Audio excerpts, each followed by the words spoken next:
Hey guys, Joe here. Thanks for checking out another video on the channel. Really appreciate it. Today we are taking a look at another cool piece from a friend's collection that he's actually selling on, and I wanted to get it on video. I can't afford to buy it. I wish I could. Maybe you guys can help me out and hit that little red thing. And this thing is really cool. It's in my wheelhouse, but it's not really in my wheelhouse, and I like to do those kind of videos. What we have here is a red box from Sig Sauer. This one comes from Liberty Arms, Harrisonburg, Virginia. Google them. I can't link them. But Sig Sauer did the red box program, and it's something that unfortunately due to COVID and supply issues kind of went away, but hopefully it'll come back in the next year or so. A couple of times a year, they would take all the guns that they've had to refurbish, repair, remanufacture, either rebarrel, change parts, etc., when they came back either for warranty work or they were trade-ins such as LEOs, and then they would sell them at a discount. So this was a way to get a really nice firearm, usually at about 80% of its original price. But this one is really cool because it's an American-made pistol that only lasted for 7 years. Go ahead and check it, make sure it's clear. And what we have here is the Sig p227 full-size 45 ACP. Inside the box, this one does have a second mag, and they give you your original box. And look at that tool. That's a plastic stabby. As you can see, it's called the Sig Sauer 1202028. It's a very, very awesome sounding name. But yeah, other than that, it's very plain. So they issue the plastic box a lot of times because they have to change the serial number. But looking at the actual firearm, again, it's clear. You can see it has all the familial resemblance to the entire 2.2 lineup, being the 220 on up. In fact, this is a successor spiritually to the Sig 220, which was also a 45 ACP from Sig Sauer. This one was American made, American designed, and it was designed to be used by law enforcement because at the time for 45 ACP options, I believe the police were using Glock 21s, which are a 13-round capacity 45 ACP striker fired.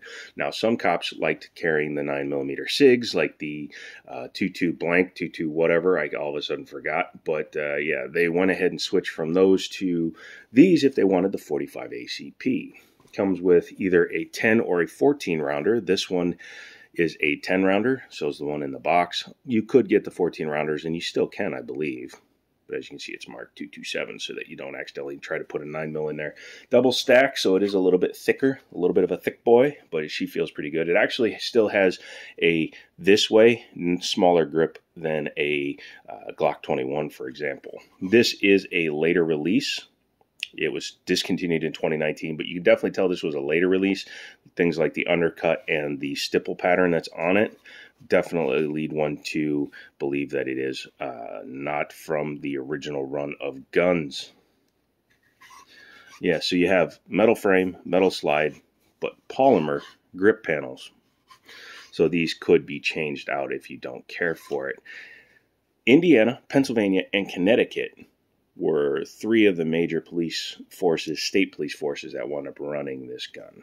It is double action and single action, so you see the hammer is back. You just go ahead and dink, dink, and you can decock the pistol.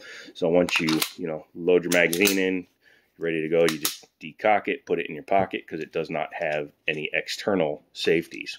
Nothing wrong with that. The 320 that I run sometimes has no external manual safeties, and it runs fine. Mag is drop free, very nice to see. The grips kind of create an enhanced magwell or a flared magwell because people like to be pedantic in the comments. The mag release is pretty proud on this one. It looks to be reversible. I've not tried to reverse it, but again, it works very well. Non-ambidextrous, so you are strong side only. If you're a lefty, you're going to have to practice dropping stuff like the hammer using your index finger. Generous size trigger guard, so if you're wearing gloves, you can get your fingers in there no problem. Has the booger hook here on the front of the trigger guard. So if you like to get up here when you run fast, sometimes I do that, you can grab it there. Has the Sig proprietary rail. Now, the reason why it's a proprietary rail is beyond me, especially considering how long they've been manufacturing firearms, but here is a IWI Masada. And as you can see, the difference is quite clear. Number one, spacing, but number two, the 2.2 series and a lot of the SIGs have a non-standard rail system. It can make your lights, lasers, bazookas not fit 100% flush. So you do have to make sure to accommodate for that. So make sure you get the right light for it. Get a Surefire. I think some of those you can get specific models that fit better. I don't have a full description on those. I'm not a light guy. Not optics cut or anything like that. Doesn't need to be. This one has combat style 3-dot sights. Not a huge fan of them, but I believe any of the 2.2 series sights will fit directly on here. It's an easy enough sight picture to pick up, but I do not care for that. Personally, I prefer a nice... Nope. Stay out of frame. There's a bunch of guns up there. A night sight picture, kind of like what's on this Canic.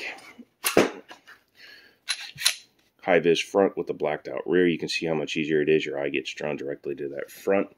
I'm thinking about buying this one for an optics testing rig. Let me know what you think. Man, keep on pulling guns out. There's only like 2 more up there, I promise. But let's talk about the trigger. So double action is single action. Start it in double action because that's the way it's intended to be. And you pull, and you have a, according to Sig, 10-pound trigger. I measured it out at 10 pounds 2 ounces, but close enough for government work because you can be affected by which way you pull it. Reset is pretty short, and then the single action is 4 pounds 4 ounces. Don't know why I said it like that, but yeah, 4 pounds 4 ounces. Follow-up shots are super short, super nice, super crisp. Pretty nice. The hammer falls funny. It sounds really weak on this one, and it bounces, but I'm sure it's fine. I did a test pattern with some light and paper, and it strikes very, very evenly every time. Yeah, pretty nice, actually. I like the front strap checkering on this one. Looks to be about 25 lines per inch. When the camera won't focus on it, that means it's nice and tight. Yeah, what do you say we pop the top off? Huh? Okay, let's do that. Go ahead and check. Sorry if I'm a little still getting over stabbing myself because I'm a moron. Bring it back. That's the one thing I always mess up when I'm messing with SIGs is I always hit that decocker instead of the slide lock. But lock it to the rear. Drop your takedown 90 degrees. No need to pull le trigger. And there you go. Your top comes right off. Let's go ahead and take the spring out. It is not captive. Keep that in mind. It's not super heavy, though, so you should be fine. Color-coded for weight. Just make sure that you put the painted end back over the guide rod on this one. Metal guide rod inside. So this is the Sig Sauer system, it's called. It's just like pretty much anyone else's. It's locking breech short recoil. So tilting locking action basically, but they call it the Sig Sauer system. Nice big hole. Nice big hole on that side. Inside, this gun definitely has a round count, but again, it looks like it's holding up exceptionally well, despite having some rounds through it. The finish on it appears to be very nice. It doesn't appear to have been refinished. Inside there, you get your firing pin block or your drop safety, depending on which way you call it, your firing pin tube, and not much else. That pin goes in and holds in your extractor. Not a fan of that with old designs, but hey, it is what it is. One thing I like about the Sig 2.2 series is that they have very long rails. If you're going to have a big dust cover and all this up there, you might as well utilize it. Having longer rails allows for more contact for the slide, which helps prevent a little bit of the blah, blah, blah, blah, blah, and that allows it to technically be more accurate. Although 99% of firearms will outshoot anybody holding them. Back here you have extensions on the rails and your decocker there and single-sided slide lock, slide release. Hammer fired, as I said. There's your spring, your sear is underneath it. Not bad. There's your locking block.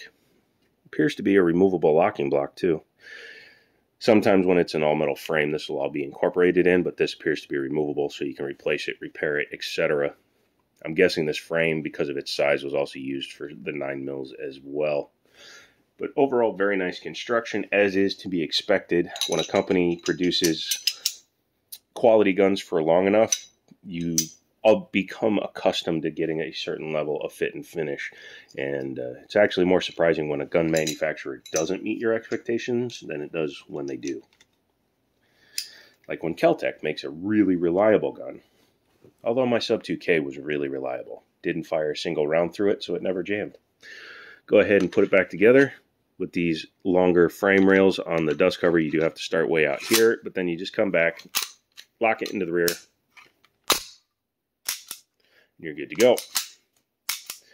What do I think about this? Like I said, if it wasn't for the fact that these things are running over $1,000 right now, I would pick one up for sure.